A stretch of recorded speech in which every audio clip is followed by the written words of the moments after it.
राजनीति, आंदोलन, किसान, करप्शन, गरीबी, इन सभी मुद्दों पर आवाज उठाएगा अब तक न्यूज इंडिया। सत्ता के आगे जब भी सवाल कमजोर पड़ने लग जाए तो सवाल उठाने पड़ते हैं। बोल के लफ्ज आजाद है तेरे, बोल के सच जिंदा है अब तक। अस्सलाम वालेकुम। आज हमने म्यूनसिपल कॉरपोरेशन मालेगांव की जो महासभा में प्रस्ताव रखा था, एक अहम तजवीज़ रखी थी, वो थी SIR के बारे में, जो पूरे मालेगांव शहर के हित के लिए है। ये कोई सियासी मुद्दा या सियासी बात नहीं है या किसी के सियासी दबाव में आकर हम लोग ये काम कर रहे हैं। हम पूरे मालेगांव शहर की आवाम के लिए हमने SIR का मुद्दा महासभा में रखा था।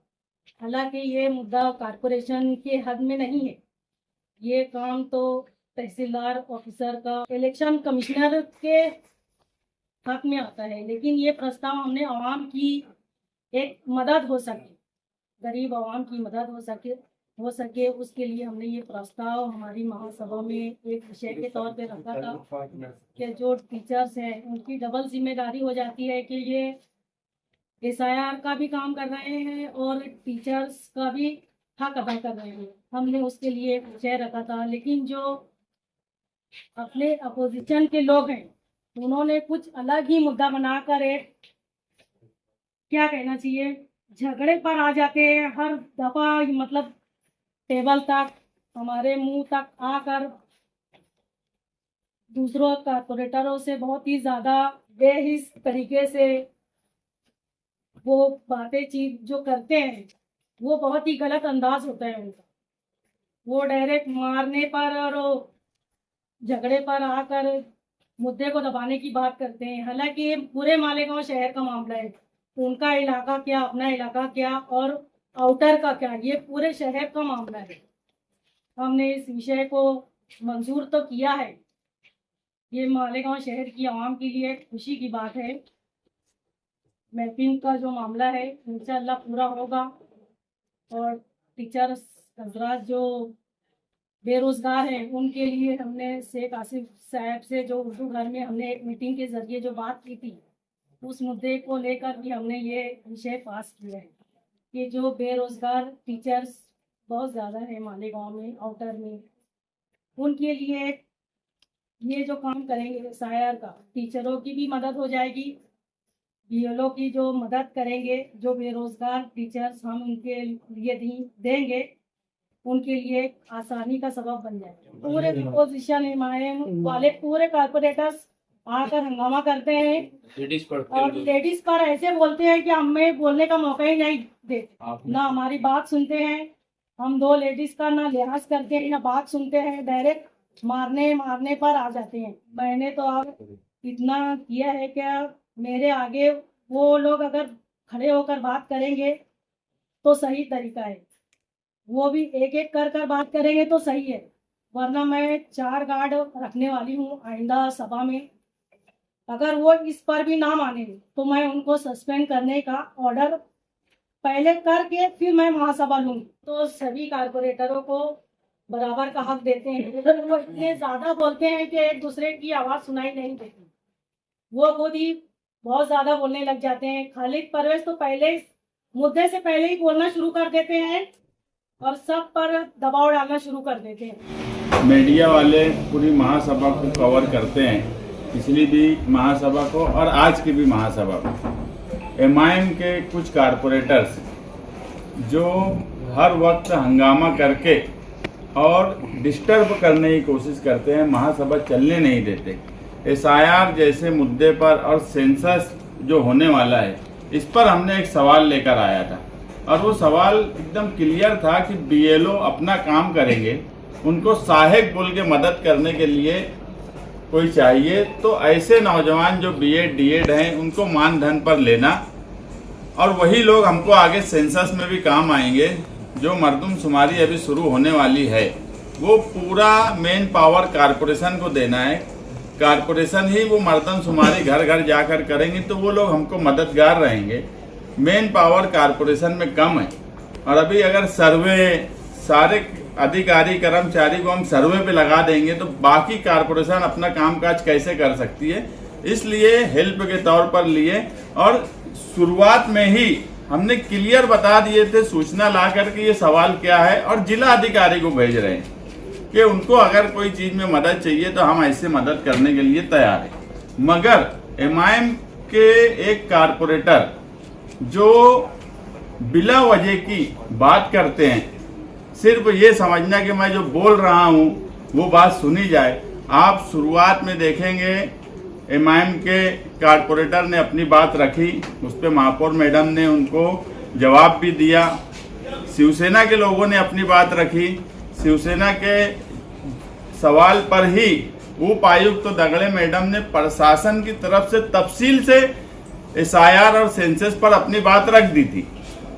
मगर उसके बाद भी एमआईएम के एक कारपोरेटर बार बार खड़े होकर वो उनको कितना समझता है आप इससे अंदाज लगा लो कि वो खुद ही बोल रहे हैं कि बजट कैसे आएगा।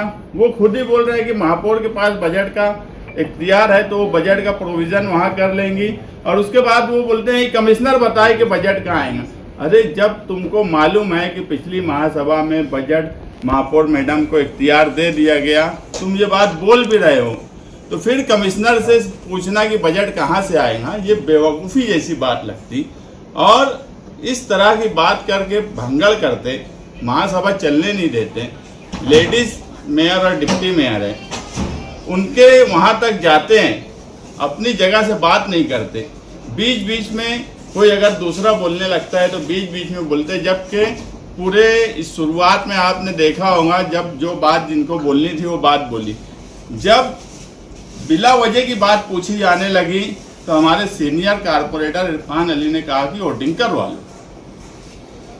जब बिला वजह की बात पूछी जाने लगी, तुम अगर कोई बात पूछना है, जो बात कायदे में है, जो बात तुम पूछ सकते हो लोकशाही में, जमहूरियत में, और महापौर मैडम उसको बराबर जगह भी सबको देते हैं, नहीं देते ऐसा नहीं, मगर तुम्हारे ही सवाल तुम उसका जवाब भी देते और बोलते कमिश्नर ने देना। प्रशासन की तरफ से जवाब का मतलब था दगड़े मैडम उप आयुक्त, तो वो प्रशासन की तरफ से, क्योंकि सेंसस की इंचार्ज आयुक्त नहीं है, सेंसस के इंचार्ज दगड़े मैडम उप आयुक्त हैं, तो दिखती बात है प्रशासन के जवाब वो देंगे। तो बराबर महासभा सब चल रही थी, डिसिप्लिन में चल रही थी। मगर एमआईएम जो हरकत बार बार ये महासभा में कर रही है, ये भी पूरा शहर देख रहा है कि उड़कर आते हैं, हंगामा करते हैं और महासभा नहीं चलने देते। अगली बार से हम ये कतई बर्दाश्त करेंगे नहीं। और मालेगांव सेकुलर फ्रंट की ख्वातीन मेंबरान, मेयर, डिप्टी मेयर और ख्वातीन जितनी हैं, काली फित लगा के अगली महासभा में बैठेंगी कि अपोजिशन ने अपोजिशन का रूल करना। अगर तुम पॉजिटिव अपोजिशन करेंगे तो हम उसका वेलकम करेंगे, स्वागत करेंगे, मगर तुम निगेटिव अपोजिशन अगर करेंगे तो हम फिर जमहूरी तौर पर उसका जवाब भी देंगे। आपके लाए हुए प्रस्ताव को डॉक्टर खालिद परवेज ने शुरुआत में ही हिमायत दी कि अगर ये प्रस्ताव शहर के हक में है तो हमारा समर्थन है, हम साथ में। उन्होंने कहा कि बजट कहाँ से मतलब आप लेंगे, ये बता दीजिए कौन सी निधि से जोड़ा जाएगा और कहाँ से निकाला जाएगा। उन्होंने ये जवाब भी दिया था, अगर आप सुने होंगे, कि महापौर मैडम के पास बजट का इख्तियार है तो वो बजट कर लेंगे। ये भी बोलने वाला कौन था? किस निधि से, उन्होंने ये पूछा। किस निधि से? अरे बजट कारपोरेशन का बजट स्पेशल रहेगा, शासन से लिया जाएगा, कारपोरेशन अपने तौर पे करेंगी, खुलासा कीजिए। का अपना बजट है, सेंसस के लिए गवर्नमेंट का बजट आया है, अभी बजट तो आज आया नहीं है, उसमें क्या करना है वो तो खुद ही उसका जवाब दे रहे ना कि महापौर के पास बजट है, वो उनके पास इख्तियार है, तो अपने इख्तियार से बजट मंजूर करेंगे ना, वो खुद उसका जवाब दे रहे, तो और क्या उनको पूछना है। आप कह रहे काली फीत लगा कर आएंगे, वो ऑलरेडी उन्होंने स्टेटमेंट। ख्वातीन मेंबरान काली फीत लगा के अपोजिशन के खिलाफ जो हर महासभा में हंगामा आ रहा है, अपोजिशन के जेंट्स कारपोरेटर्स वहाँ तक आते हैं, मेयर और डिप्टी मेयर के वहाँ आके हंगामा करते हैं, उनकी मजम्मत के लिए अगली महासभा में मालेगांव सेकुलर फ्रंट की ख्वातीन मेंबर काली फिट लगा के आएंगी। हमारा मकसद ये था कि एसआईआर जो अभी हो रहा है, एसआईआर में मालेगांव शहर में क्या पूरे महाराष्ट्र में ये मैपिंग का काम शुरू है, लेकिन मैं ये देख रही हूँ कि तकरीबन 40 से 50 आदमियाँ ऐसी है जहाँ पर अभी भी मैपिंग का काम शुरू नहीं हुआ। लोगों में डर है हम ये चाहते थे कि कारपोरेशन की तरफ से हम इस काम में जो आसानी पैदा कर सकते हैं उसके लिए सहायक दिया जाए। ये कानून में हम लोकल सेल्फ गवर्नमेंट है, कारपोरेशन है, उसको इख्तियार है कि वो सहायक के तौर पर कुछ अगर सेंसस चल रहे हैं या एसआईआर चल रहा है तो वो सहायक के तौर पे लोगों को दे। अगर ये बेरोजगार लोग जो पढ़े लिखे हैं वो सहायक का काम करते तो बीएलओज को काम करने में आसानी होती। इनका जो कहना था कि भाई ये करना लीगली है कि नहीं लीगली है, इसका जवाब मुस्तकीम डिग्निटी ने पहले ही दे दिया था कि हम जिला अधिकारी को भेज रहे हैं, अगर लीगल नहीं होगा तो वो खुद इनकार कर देंगे। लेकिन हम लोग 2 मीटिंग से महसूस कर रहे हैं कि उनको बोलने की इजाज़त भी मेयर साहबा देती हैं, वो बोलते भी हैं। वो ये चाहते थे कि जो लोग बेरोज़गार लोगों को नौकरी देने का काम कलील मुद्दत के लिए होने वाला है, उसकी मुखालफत वो करना चाहते थे या उसकी मुआवनत करना चाहते थे, वही हम लोग समझ नहीं पाए। हम जब उनको मेयर साहबा ने कहा कि आप वोटिंग कर लो तो वो वोटिंग में भी शामिल नहीं हुए, ना हिमायत में शामिल हुए ना मुखालफत में शामिल हुए, बल्कि उन्होंने लड़ाई की। जो लेडीज़ आए आप देखेंगे बड़ी तादाद में हॉल में नौजवान खवातीन हैं। ये रिवाज पहले मालेगांव शहर में नहीं था, पहले एक उम्र के बाद लोग सियासत में आया करते थे, लेकिन आप देखेंगे धीरे धीरे जब से रिजर्वेशन हो गया है, पढ़ी लिखी चाहे वो मालेगांव शहर के मशरिक का हिस्सा हो या मगरिब का हिस्सा हो, पढ़े लिखे नौजवान ख़वातीन भी आ रही हैं। अभी जब मीटिंग ख़त्म हुई तो मेयर साहबा के पास आके अपोजिशन की भी ख़वातीन ने इस बात की नाराज़गी बताई कि हम लोग जिस घर से आए हैं हमको ये अच्छा नहीं लगता कि इस तरह की लड़ाई होती है और ऐसे जुमले बोले जाते हैं जो अखलाकी तौर पर गिरे हुए होते हैं। आने वाली महासभा से क्या है? हम लोग ये कोशिश करेंगे जिस तरह मेयर साहब ने बताया कि वो गार्ड रखेंगी, क्योंकि सिर्फ हमारा काम जो है राज धर्म निभाना नहीं, हमको हमारी हिफाजत का भी ख्याल है। और हॉल की प्रिसाइडिंग ऑफिसर जो है वो मेयर है, मेयर की जिम्मेदारी है कि हॉल में जो औरतें बैठे हैं उनकी भी कहीं भी उनके नुसेंस जो है वो मजरू ना हो, इसलिए वो गार्ड भी रखेंगी। और हम लोग ये जो 2 मीटिंग से हो रहा है कि बदकलामी होती है, धक्का मुक्की होती है, हमारे जो करण चौहान जो मालेगांव सेकुलर फ्रंट के मेंबर हैं वो बैकलॉग से आते हैं, उनके ऊपर भी धकेलने की बात की गई।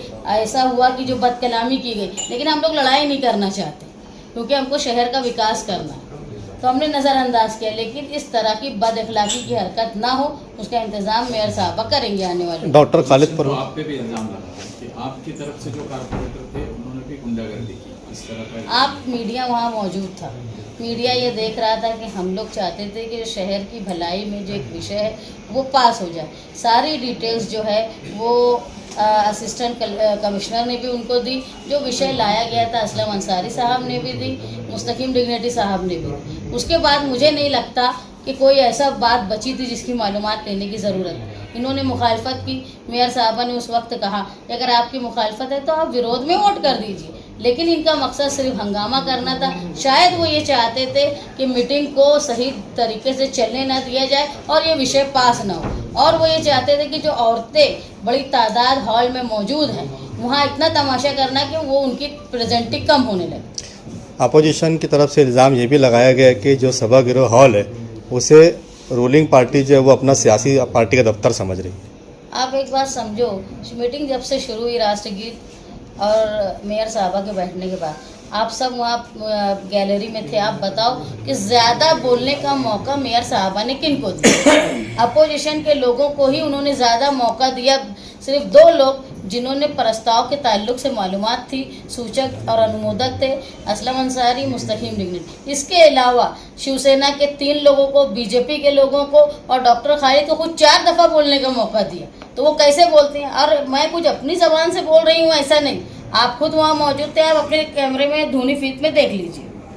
आप हमारे अब तक न्यूज चैनल को सब्सक्राइब कर बेल आइकन को प्रेस कर दें, और अगर आप हमारी मदद करना चाहते हैं तो आप हमारे ज्वाइन का बटन दबाकर हमारी मेंबर साथी भी आप ले सकते हैं। इससे आप हमारी मदद भी कर देंगे और हमारी बेबाकी को 4 चांद लगाने का काम भी करेंगे। तुबा कॉस्मेटिक कंप्लीट स्किन सॉल्यूशन आपके लिए लाया है धूप से बचाने वाली डे क्रीम, सौंले चेहरे को गोरा करने वाली नाइट क्रीम, फुंसियों के लिए TC skin cleaner and serum, सर्दी में जिल्दों को ताजा रखने वाला मॉइस्चराइजर, 7 दिनों में गोरा करने वाली क्रीम, आंखों के नीचे कालापन को दूर करने वाला टीसी डार्क वे सीरम, हाथ और गर्दन का कालापन दूर करने वाला साबुन। हमारा पता याद रखें, कुसुम्बा रोड, औलिया मस्जिद के सामने, तुबा कॉस्मेटिक कंप्लीट स्किन सॉल्यूशन।